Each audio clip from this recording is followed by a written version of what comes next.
مرګ یو داسې حقیقت دی چې دې نه یو زنده سر هم انکار نه کوي، که هغه مسلمان دی او که عیسائی دی او که کافر دی، نو هغه ټول مرګ مني. نو مرګ یو داسې حقیقت دی چې دې نه انکار هېڅوک هم نشي کولی.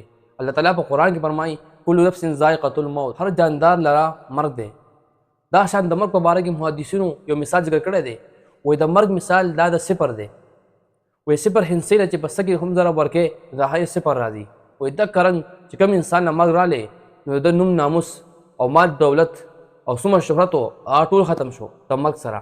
به چې کوم نیک اعمال یې کړي دي هغه به آخرت کې فایده ورکوي، او نور د مال جایداد او کم مال دولت وي او ورثاوي هغه ټول د مرګ سره ختمیږي.